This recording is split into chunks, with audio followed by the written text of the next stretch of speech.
네, 우리 옆에 분들과 교제 나누겠습니다. 잘 오셨습니다. 준비는 1년 만이고 작년에 오고 올해 처음이고 우리 정석호 집사님, 여진수 집사님 감사합니다. 저는 며칠 전에 왔습니다만 어떤 분들이 1년 만에 뵙는 분들이 계시죠? 아무튼 모두가 다 잘 오셨습니다. 주의 이름으로 환영하고 오늘도 큰 은혜 받는 귀한 시간 되기를 주의 이름으로 축원합니다. 오전 예배를 통해서 앞으로 약 3주간 역전시킨 인생에 대한 부분, 인생을 역전시킨 사람에 대한 성경 인물에 대한 이야기를 해보고자. 역전이라고 하는 말은 다른 말로 표현하면 뒤집어진다. 불리하고 열악하고 아프고 슬펐던 일들이 반대의 개념으로 확 뒤집어진다 라고 하는 그런 의미가 있습니다. 국어사전적으로 보면 일의 형세나 경기의 흐름이 반대 상황으로 뒤집힌다 라고 하는 그런 의미가 있죠. 물론 지금이 너무나도 평안하고 지금이 너무 좋아서 그대로 유지됐으면 좋겠다 하는 사람도 있고 그러한 일들도 분명하게 있습니다. 그런데 우리에게는 연약한 모습 가운데 이 세상을 살아가기 때문에 아쉬운 점들이 상당히 많이 있거든요.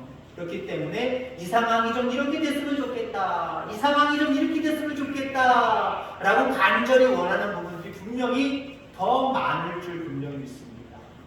남은 2026년도 또 여러분들의 인생 가운데 역전되는 일들이 많아지기를 주의 이름으로 축원합니다. 시와 그림이라고 하는 찬양팀이 있습니다.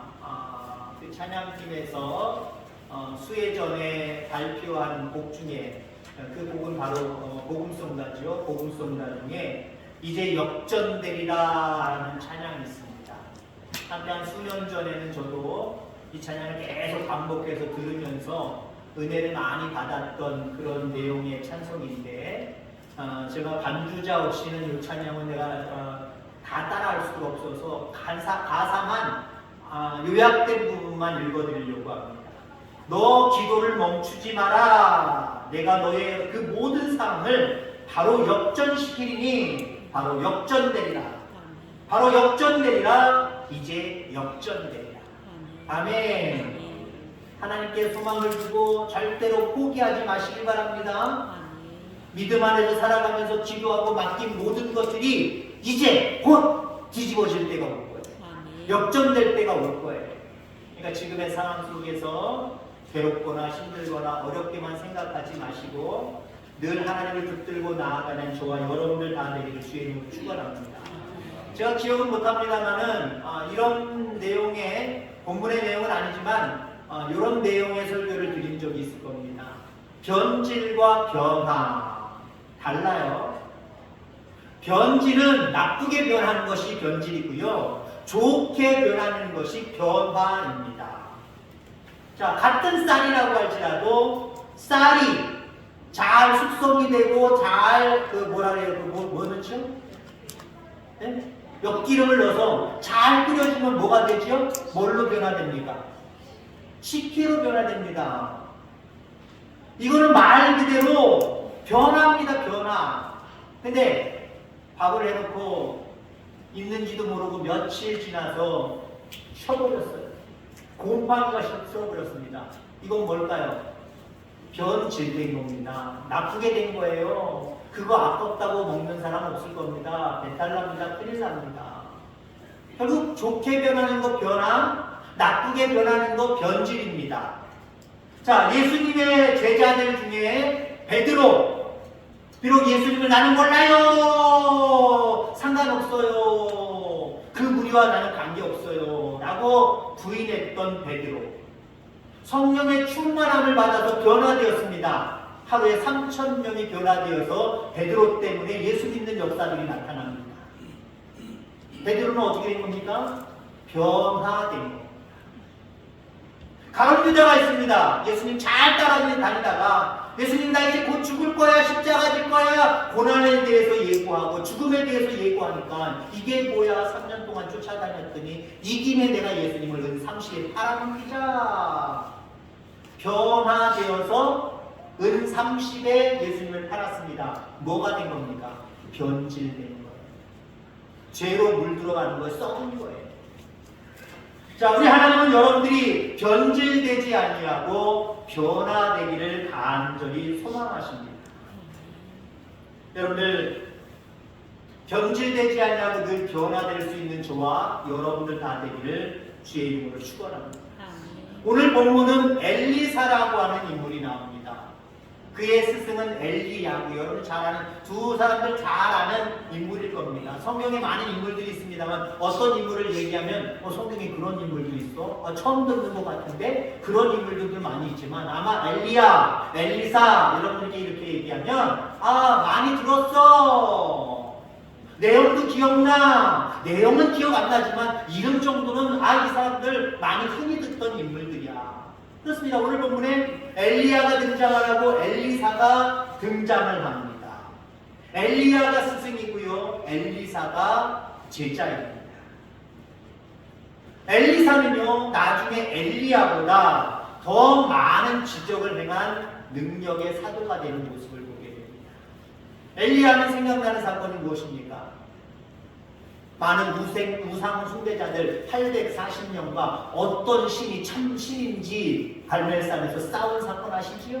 각자 제단을 쌓아놓고 어느 제단에 불이 임하는지 850명 아무리 비나이다 해봤어도 그들의 신이 역사하지 않았어요. 근데 여러분들 엘리야가 쌓은 제단 거기다가 엘리야는요 물까지 들이부었습니다. 12망지가 갖다 부었습니다. 축축하게 젖어 있습니다. 또랑까지 파서 물이 말리지도 않고 계속해서 빨아들이는 그런 상황입니다. 근데 거기에 기도했더니 하나님이 그 제단 위에 불을 내려주셨습니다. 이 사건을 기억할 겁니다. 그 정도로 능력의 사도였습니다. 많은 기적을 행했던 사도였습니다. 근데 엘리사라고 하는 제자는요 엘리야보다 더 훨씬 많은 기적들을 행했던 그런 모습들을 바라보게 됩니다. 그런 그냥 농사꾼이었거든요. 엘리사. 오늘 주인공은 엘리사입니다. 12겨리소를 가지고 농사 짓는 농사꾼이었습니다. 큰 농사였습니다. 12겨리는요 한 겨리가 두 소를 얘기하는 거예요. 두 짝 해서 12개 24마리를 끌고 농사를 짓는 사람. 저는 어렸을 때 소로 농사 짓는 모습을 많이 보아왔습니다. 기껏해야 2마리고요. 보통 한 마리입니다. 한 마리가 보통 다예요. 한 마리도 없는 분들도 있어요. 없는 집들도 있습니다. 근데 나름대로 분홍이라고 하는 사람들은요 2마리 가지고도 하는 거 봤습니다. 12겨리소 24마리를 가지고 농사 짓는다. 큰 농사꾼입니다. 분홍입니다. 대농입니다. 그랬던 그가 엘리사를 만나서 엘리사의 제자가 됩니다. 그 내용이 오늘 만나는 장면이 오늘 본문 속에 나와 있죠. 자, 엘리사가 엘리사가 농사 짓는 모습을 지켜보고만 있습니다. 아무 말을 하지 않습니다. 그리고 특별한 행동을 합니다. 자기의 겉옷을 벗어서 엘리사에게 툭 던져줍니다. 이게 무슨 의미가 있을까요? 이 당시 근동에서는요 너는 내 제자야 하고 스승적인 사람이 자기의 옷을 벗어서 제자 삼고 싶은 사람에게 던져주었다고 합니다. 그리고 입혀주었다고 합니다. 그런 의미가 있는 거예요. 너 가만히 보니까 농사짓긴 아깝고 내 제자가 돼. 하나님의 귀한 일을 하는 사람이 돼야 될 것 같아. 그럼 너는 나를 따르라 하고 옷을 벗어 던진 거예요. 자, 그때 엘리사가 그 많은 분홍, 대농 거기에 소망이 있었을 거 아니에요. 다 집어던집니다. 더군다나 24마리 소 중에 2마리를 잡아서 잔치버리고 결국에는 엘리야를 따라 나서는 모습을 보게 됩니다. 끝까지 엘리야가 죽을 때까지 엘리야를 쫓아다니면서 수종된 제자가 바로 엘리사다라고 하는 모습을 여러분 기억하기를 간절히 소망합니다.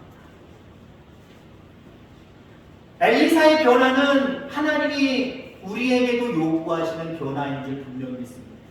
세상에 소망만 품고 있다가 온전히 복음을 따르고 말씀을 따르는 예수를 따르는 그런 사람이 되기를 간절히 소망하십니다.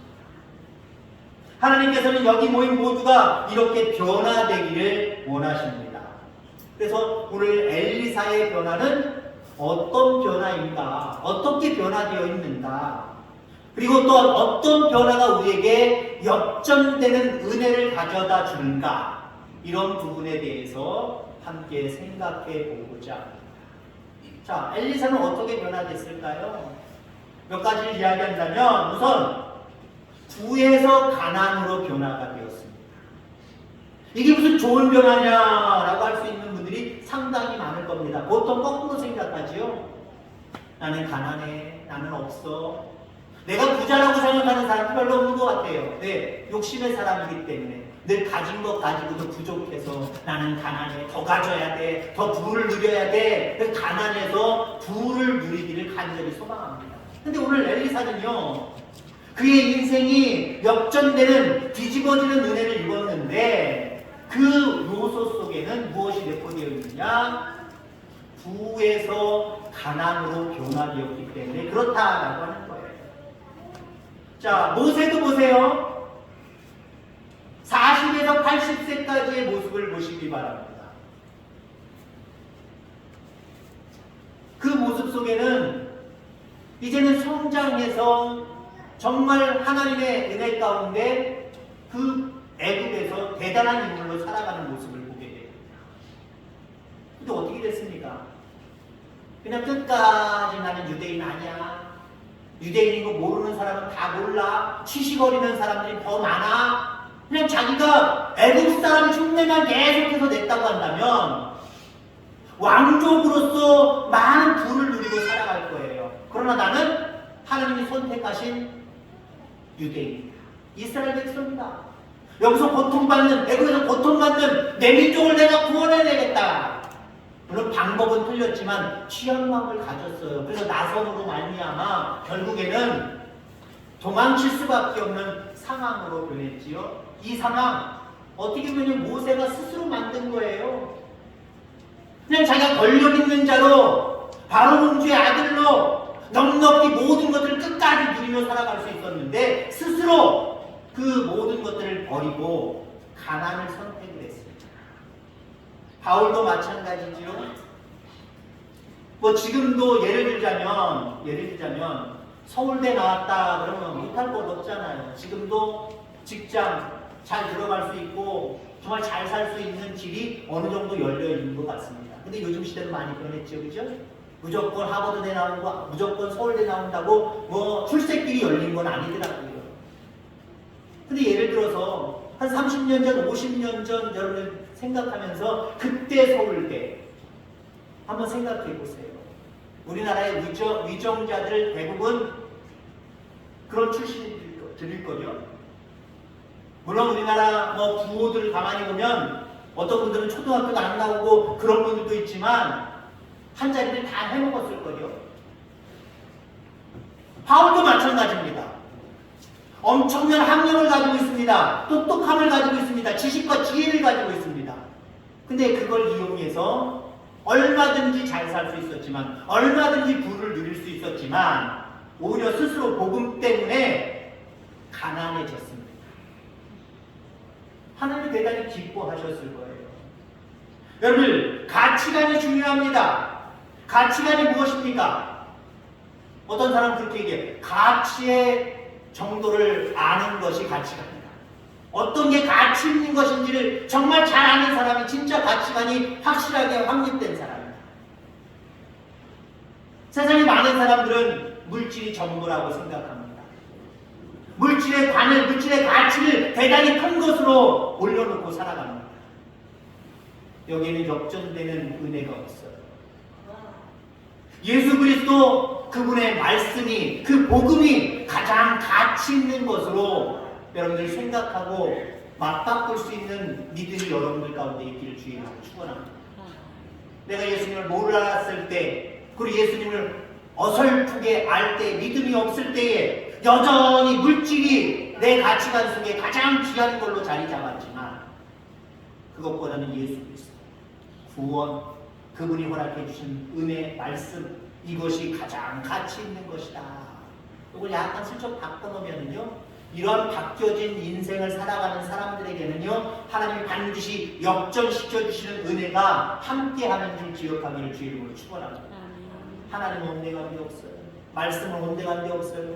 하나님이 주시는 신령한 것은 온데간데 없어요. 오로지 예수님을 믿어도 이게 최고지. 권력을 붙들고 물질을 붙들고 세상적인 것들을 붙들고 가장 큰 것으로, 큰 가치로 여기고 살아가는 사람, 역전될 수 없어요. 큰 은혜를 누릴 수가 없습니다. 이 가치관을 바꿀 수 있는 믿음의 결단이 저와 여러분들 가운데 있어지게 되기를 주의 이름으로 축원합니다. 자, 엘리사의 변화는 또 어떤 변화일까요? 섬김을 받는 것에서 섬기는 자로서의 변화입니다. 말 그대로 부농이라고 했습니다. 쥐농이라고 했습니다. 대농이라고 했습니다. 그 정도의 농사를 짓는 사람이라면 많은 그 당시에 종들이 있었을 것 같아요. 시대가 시대인 만큼 많은 종들이 있었을 것 같아요. 제가 어렸을 때만 해도요, 소 있는 집은 부자, 소 없는 집은 가난한 집, 이 정도로 나뉘었거든요. 그 당시 막 드르륵 드르륵 하는, 이렇게 꺾여서 들어가는 TV가 있었을 시대입니다. 처음 TV는 저는 그 TV밖에 기억이 안 나요. 또 다른 종류가 있었는지 모르지만 문이 닫혔잖아요. 문이 열렸잖아요. 접히면서 싹 안으로 들어가잖아요. 그 소리가 얼마나 좋은지 따라따라따라 그것만 가지고도 장난친 적이 상당히 많이 있었어요. 그 어린 시절에는요, TV 있으면 부잣집, TV 없으면 가난한 집, 뒷마당에 안테나 있으면 귀한 집, 안테나 없으면 참 부족하게 사는 집. 그것도 추억인 것 같아요. 아버지 TV 안 나와요. 그럼 아버지가 나오냐? 나오냐? 그러면서 안테나 돌려가면서 방향 잡아가면서 전파 잡아내고 그랬던 모습들. 오늘 이 엘리사는요, 대단히 귀한 집입니다. 많은 신하들로부터, 많은 부하라기보다는 종들로부터 섬김을 받는 사람이라는 거예요. 이런 사람이 어떻겠습니까? 12견이소를 다 버렸어요. 그것만 버렸겠습니까? 모든 것들을 버렸습니다. 무엇보다도 섬김을 받는 그 모든 자리를 다 버렸습니다. 그리고 어떻게 했습니까? 오늘 엘리야를 끝까지 마지막까지 수종들더라 섬겼다는 거예요. 부모님 모시듯이 섬겼다는 겁니다. 잔심부름, 큰 심부름, 모든 심부름 다 해가면서 엘리야를 보필했다는 거예요. 엘리야를 도왔다는 거예요. 섬겼다라고 하는 거죠. 그렇습니다. 하나님이 은혜 베풀어주는 사람, 모든 상황을 뒤집어주고 역전시켜주시는 사람은 어떤 사람일까요? 섬김을 받으려고만 하는 사람에게는 역전의 은혜가 없어요. 그러나 주님이 그렇게 하셨듯이 나도 이 땅에서 낮아집니다. 주님 섬기고 이웃을 섬기며 섬김의 도를 다합니다. 이렇게 살아가면서 어떤 열악한 상황이 있을 때 하나님 도와주세요. 그럴 때 이 상황들이 역전되는 거예요. 뒤집어지는 거예요. 섬김을 받는 자리보다는 섬길 수 있는 자리를 더 귀하게 여길 줄 아는 저와 여러분들 다 되어지기를 주의 이름으로 축원합니다. 자, 그 다음에 엘리사의 변화는 어떤 변화인가? 파트타임 사역자에서 풀타임 사역자로의 변화입니다. 그냥 언뜻 그냥 생각할 때 여러분들 교회 안에서 주일을 하는 일들 가운데 저는 뭐죠? 풀타임 사역자입니다. 그죠? 제가 어떤 직업을 가지고 이 일도 하고 저 일도 하다가 이거 잠깐 하는 거 아니잖아요. 오로지 말씀 전하는 일과 우리 성도님들과 더불어 기도하고 신방하고 이런 일들 가운데 말 그대로 풀타임 모든 시간과 모든 노력을 다 기울이는 그런 위치에 있고요. 실질적으로 여러분들은요, 여러분들에게 풀타임 할 수 있는 일들이 따로 있잖아요. 그죠? 직장에 다니시는 분도 있고 농장에서 여러 가지 일들, 농사 일들로 그 주로 거기에 풀로 일하시는 분들이 대부분일 겁니다. 근데 여기서 말하는, 물론 엘리사는 그렇게 했습니다만은 제가 말하는 말씀은요, 여러분들이 다 풀타임 사역자가 될 수는 없어요. 그러나 마음, 중심, 이것만은 여러분들 풀타임 사역자들이 되기를 주의 이름으로 축원합니다. 자, 교회 안에 교회 직분으로만 얘기하자면 저는 풀타임 담임 교육자입니다. 큰 교회들은요, 교육전도사, 전임전도사가 있고요, 그다음에 부목사가 있을 수가 있습니다. 담임 목사가 있을 수 있습니다. 자, 보통 담임 목회자가 되고 부목사가 되면요, 풀타임 목회자라고 보통 이야기합니다. 근데 교육전도사, 전임전도사, 이분들은요, 월요일, 화요일, 수요일, 목요일, 금요일, 토요일 새벽 예배 안 와도 돼요. 때로는 여러분들 신학교를 저기 대구에서 다닌다. 신학교 다니면서 사역하잖아요. 어떻게 합니까? 평일날 오지마. 어떤 데는 토요일날 와서 사택 어느 공간 비워놓고 여기서 자고 주일까지만 사역하고 가. 어떤 데는요, 주일날 아침에 일찍 왔다가 저녁 모든 거 끝나고 그때 집에 가. 월요일부터 토요일날은 안 나와도 돼. 큰 부담을 지어지지 않아요. 공부하는 일이 우선이니까요. 근데 목사 안수만 받으면요, 그 부목사든지 담임 목사에게는 주어지는 일들이 있죠. 1년 내내 너는 요거 담당해, 너는 요거 담당해 하고 담당하는 것이 있습니다. 늘 머릿속에 그 담당할 수 있는 여러 가지 일들을 머리에 두고 어떻게 할까, 이렇게 할까, 저렇게 할까 짜내야 돼요. 마음과 정성과 모든 것들을 집중해야 됩니다. 물론 우리가 실질적으로는 여러분들이 풀타임으로 일하는 것들이 직업이 있다고 했습니다.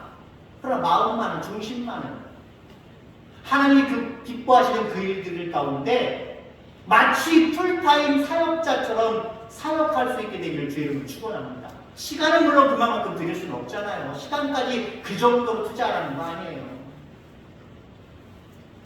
내가 풀타임으로 일하는 건 아유 농장이야. 아유 교회 왔다 갔다 하는 건 뭐 시간 되면 가는 거고 안 되면 안 가는 거고, 사역을 하면 하는 거고 안 하면 안 하는 거고, 나에게 맡겨졌을 때 찔끔찔끔 조금만 하면 되는 거지, 슬쩍슬쩍만 하면 되는 거지, 이런 태도를 버리시고요. 작은 일이라고 할지라도 내게 맡겨진 일들은요, 풀타임으로 일하는 그 어떤 상황들처럼 마음을 쏟고 생각을 쏟고 정성을 쏟고 열심을 품고 땀을 흘리고 최선을 다할 수 있게 되기를 주의 이름으로 축원합니다. 오늘 엘리사는 엘리야가 부르니까 어떻게 해요? 아, 나 시간 없어요. 농사가 얼마나 바쁜데요. 파트타임으로 잠깐 왔다 갔다 하면서 도와드릴게요. 내가 협조할게요. 이렇게 말하고 있지 않습니다. 마치 베드로라든가 12명의 제자들이 예수님이 부르셨을 때에 모든 것들을 다 집어 던지고 온전하게 예수님을 따랐던 것처럼 엘리사는요, 그렇게 따랐어요. 잠시 잠깐 가겠다는 게 아니에요. 부모님 앞에 인사하고 잔치를 벌여서 벗들과 주변의 사람들과 작별하고 완전히 엘리사를 따르는 그 길을 선택을 했습니다. 우리에게 주어진 일들, 세상의 일들이야. 스리슬쩍해도 돼요.